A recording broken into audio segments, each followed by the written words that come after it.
In hindsight, I probably should have waited a few extra minutes for me to reach a save point before ending the previous clip. Ah, well.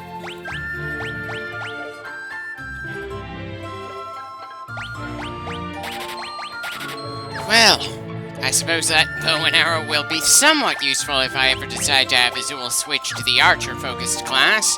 It's not like I'm likely to have anyone else hold a bow and arrow on our team. And I wonder how much less expensive that kind of arrow was in the original release of the game, when you needed to have quite a lot of ammo to support any kind of archery character. Not that I want to go back to that kind of mechanic. I had more than my fill of it back when we were working on the PSP version of Final Fantasy IV. Speaking of, part of me feels like it's almost an obligation that at some point I go back and deal with the interlude and after years, which were also on the PSP release of that game. But the after years were just not doing it for me, and the interlude wouldn't really make sense without going on to the after years after that. So, for the most part, I've scrapped that idea before I even got to the stage of working on commentary. It's certainly a good idea to make that kind of decision before you start posting things online. Then in the middle of it, as you learn that it isn't a project you're going to be able to push yourself to finish off. Thankfully, I have far more completed Let's Plays under my belt than incomplete ones. But I'm not going to delete the ones where I stalled out, partly as a lesson to myself to not make those mistakes again, and partly because at least a few of them I do eventually intend to return to and try once again. I don't know which ones and how long that might take. Hopefully that won't be too annoying for anyone who, for some reason, enjoys watching that particular part of my material. Well, now that we're done with that town, let's see what else we can find in the world with our new airship. Wait, I was under the impression that the Fat Chocobo was free on board our ship. Not that it's all that much of an issue that I'm wrong. I wasn't planning on using his services anyway, still. It kind of made me do a bit of a double take there.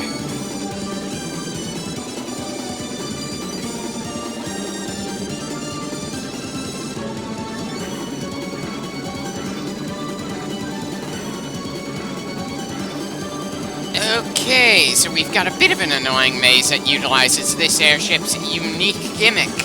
I'm sure someone thought this was clever. Too bad I just think it's obnoxious. Thankfully, this Final Fantasy game is the only one that does this specifically annoying thing with the airship to us. Huh. So this airship occasionally provides artillery support for us. I don't think any other game in this series has a vehicle actually help us like this. As much as I respect the experimentation in this franchise, though, there's no getting around the fact that sometimes the experimenting leads you to things that just don't stick. Like what's going on with this airship right now. I can respect the attempt, though. Hell, that's a big part of why the indie gaming market feels like it's gonna survive, while the big-budget studios are in for a rough time. The big studios put so much time and money into a project that it's all too easy for the people in charge to say that it's not worth trying to do anything that they're not 100% sure about. At least, in the old days, though, budgets were small enough and the production time was so short that the companies could afford to take more risks. Thanks for the warning, though. I think we heard a lot of that from the previous village we were in. Dear God. This is just gonna have that very annoying gimmick for a while, isn't it? How many dungeons is this gonna have, anyway? Certainly hope that we've had more than enough practice against this kind of threat, though. Still, good idea to fast forward. In fact, I think I'll just keep fast-forwarding in any dungeons that have respawning enemies like this. Okay, definitely not impossible to do when only one of our team is a Dark Knight. Still, it's a very annoying pain in the ass. Hopefully I can resist the temptation to turn a second member of the team into a Dark Knight. I know that's what the game wants us to do, but ugh.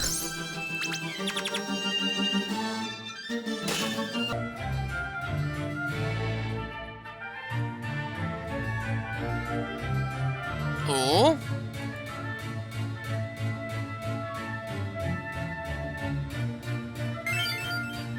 Wait, aren't you gonna need this sword to get back out? Oh. Oh, apparently that guy just died right in front of us. I suppose that explains why our team asked him if he was alright. Not that I could tell based on his sprite that he was injured.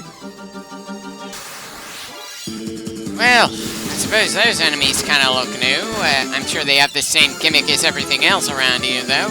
So, of course, this is gonna take a while because I am absolutely stubborn and want to stick with only one Dark Knight on the team and have some variety in our abilities. And the game, being questionably designed in some points, feels that that is an affront. How dare I try to cover all my bases instead of go all in on one specific class for one specific dungeon? Ugh.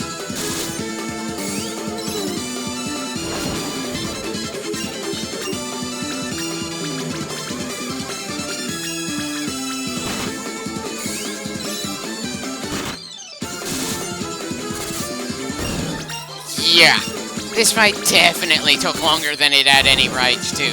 Still, we managed to win. We can keep moving on, so excuse me for continuing to fast forward. I doubt we're ever going to be tempted to use a tranquilizer in this game. Hell, how do tranquilizers even work in this world? I doubt that hypodermic needles are a thing. The tech doesn't really look right for that, but then we've seen multiple varieties of airship in this game, one of which can double as a submarine. That's pretty anachronistic.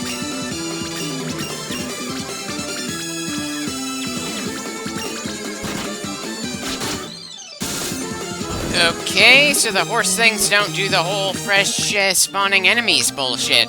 That's good to know.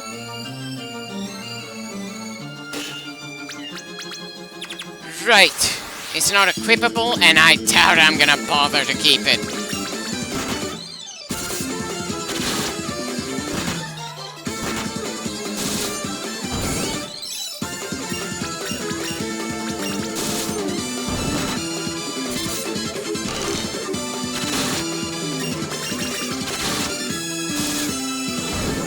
Yeah, definitely a lot less of a pain when I know some enemies don't follow the annoying gimmick around here. It's still frustratingly common, though, I'm afraid. But at least it wasn't as bad as I was initially worried about. Still doesn't change the fact that I feel like a lot of my momentum for this game ran out a while ago. And what's left of the game is going to be an absolute drag as I keep pushing forward. It's certainly not like I'm expecting anything especially amazing from the story. Not after everything we've already seen just to get this far in.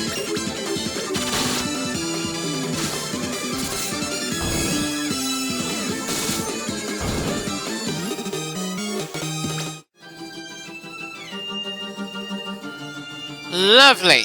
So some hidden paths lead to another floor. That's gonna make it tough to tell the difference between a dead end and potential progress. As if we don't have enough things to slow us down around here, though I suppose I can respect that sort of thing in level design to keep things from getting too mundane, to the point that it feels like a glorified hallway. Not that I'm likely to have any fond memories of this game compared to other Final Fantasies, much less fond memories of any of the dungeons in particular.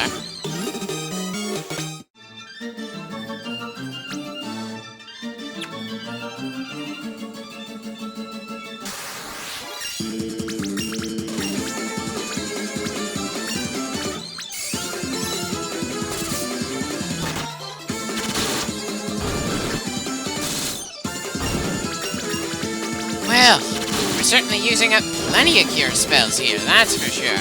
Place your bets, will I run out of those before we're done down here? Like always, it's not like we know for sure just how large this dungeon is. We could be nearly done, or it could be even larger than this.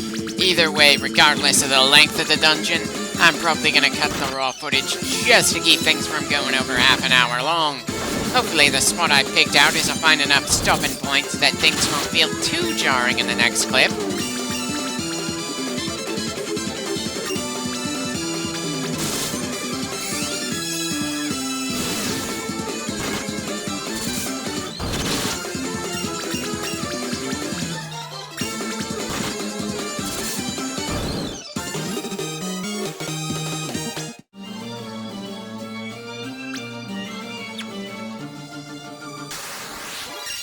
suppose it's my fault that we're getting attacked so much since there is a convenient button to turn off random encounters in the Pixel Remaster. Hell, I wouldn't be surprised if this dungeon was one of the biggest reasons that the Pixel Remaster does that for all 6 of the games. But as I keep saying, I'm just not a fan of turning off random encounters, since that's the only real way we can gain money and experience points. We're definitely gonna need more experience points at the very least as we keep trying to prepare for the final dungeon. Not that the level ups to the jobs we've been using seem to mean anything as far as I can tell. I mean, sure, if you manage to level up the jobs to maximum, I'm sure there are benefits somewhere, like maybe your overall stats. But again, this game seems to care more about what class you are at a given time, not how skilled you are with it. So I very much doubt that it would matter all that much. Though I'm sure that leveling up all the way to level 100 either way would be pretty useful to our heroes, and is absolutely overkill.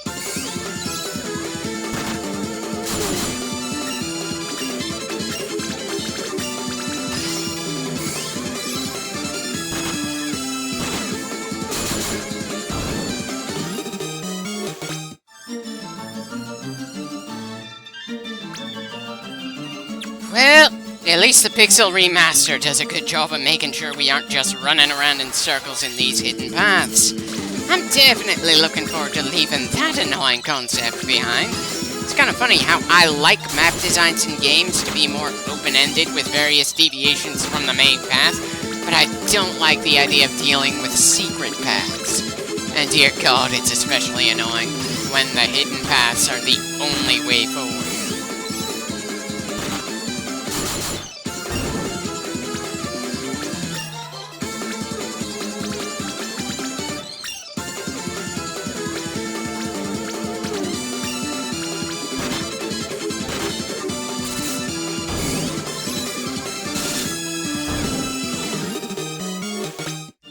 Definitely wish that there was at least something in the game that told us how many floors we have to go through before we can move on. Something to tell you just how much more you have to go through to get the job done.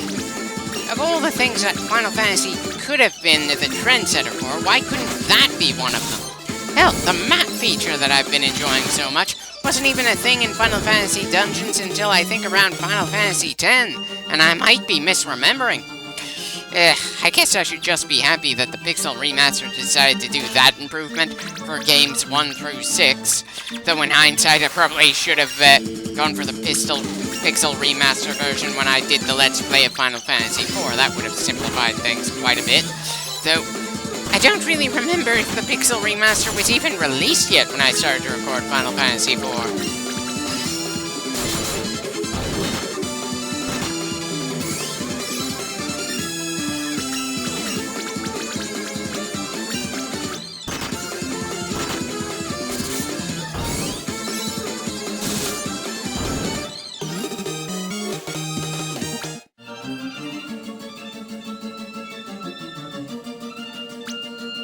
And great. I can't tell if 2 of those are dead ends or hidden staircases. That's definitely a pain in the ass.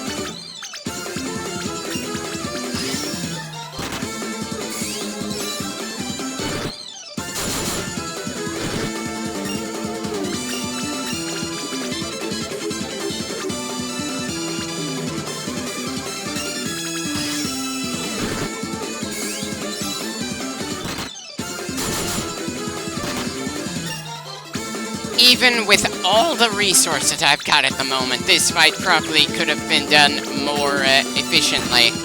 But then if I was going for efficiency, then I'd probably have had all 4 of our team be Dark Knights, so each and every fight could be another thoughtless brawl I could auto-battle our way through. This game gave us the freedom to have our classes however we pleased, and I just damn well want to use the sort of team composition I would prefer, not what the game wants to temporarily jam down our throats. I know I keep coming back to that point, but it just feels so worth constantly hammering home. This game is just so contradictorily done. Seriously, why give us the freedom to choose our classes and then make several bosses and dungeons tailored to very specific classes that the player might not choose to have on their team at the time they get there. I certainly wouldn't have given that much of a damn about things being restrictive if the game didn't give the illusion of choice, right, as a foundational thing for the game. It's definitely a funny thing that when you aren't given that sort of freedom, you don't give a damn about enemies being tailored for certain things to get the job done.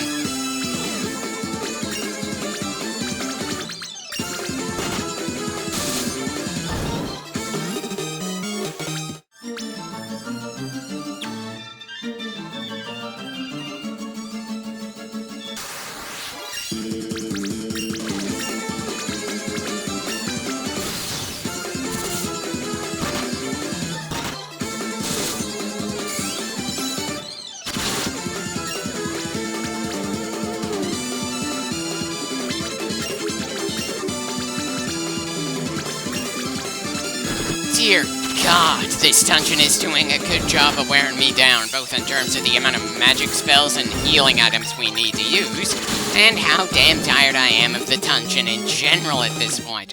And the worst part is, we're not even going to be done with the dungeon by the time the clip is done. We've got one more clip of fighting our way through this thing before we can say goodbye to this place.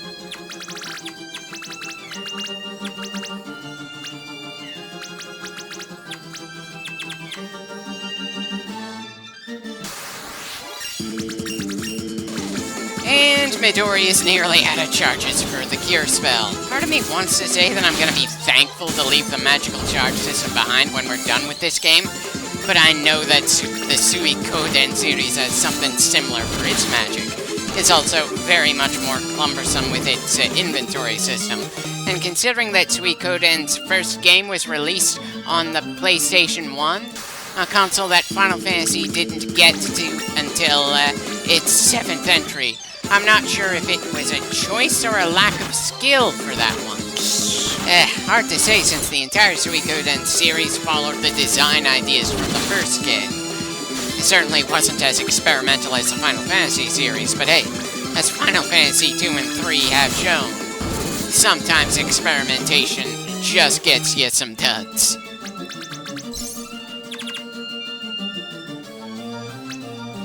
Doesn't look like this floor is particularly important either. This dungeon certainly goes deep.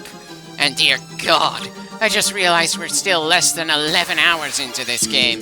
Pretty sure it's wishful thinking for a role-player game to be close to the end if you're only that far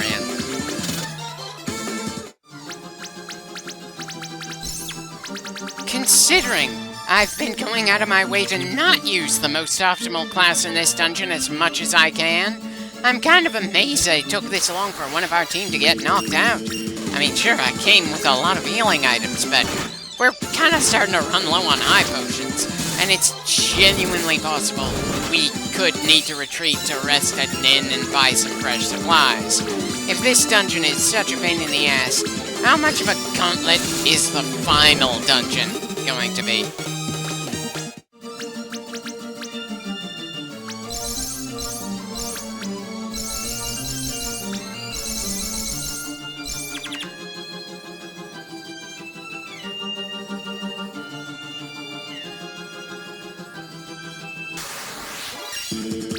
I didn't even bother checking the map when we entered this floor. I suppose it's tough to get lost when we were standing on a narrow bridge when we first arrived here. Not that the battle screen seems to give a damn where we were fighting when it triggers for the next random encounter.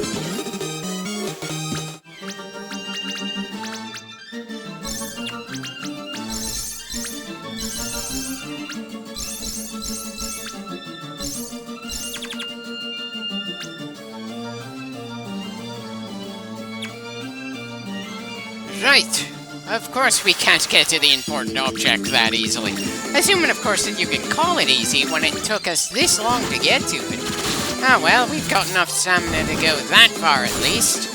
But yeah, I'm definitely going to do a quick save just before we get to that altar. I certainly don't want to have to risk going all the way over here again.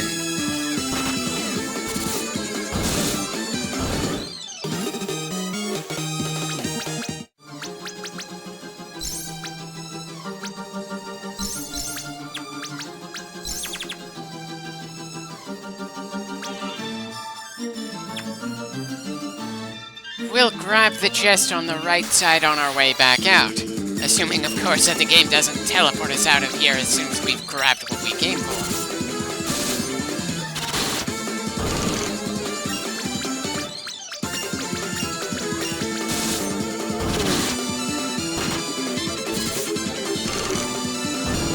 Well, certainly been a long time since Midori managed to secure a kill, though I really wish that petrifying an enemy looked different around here, though.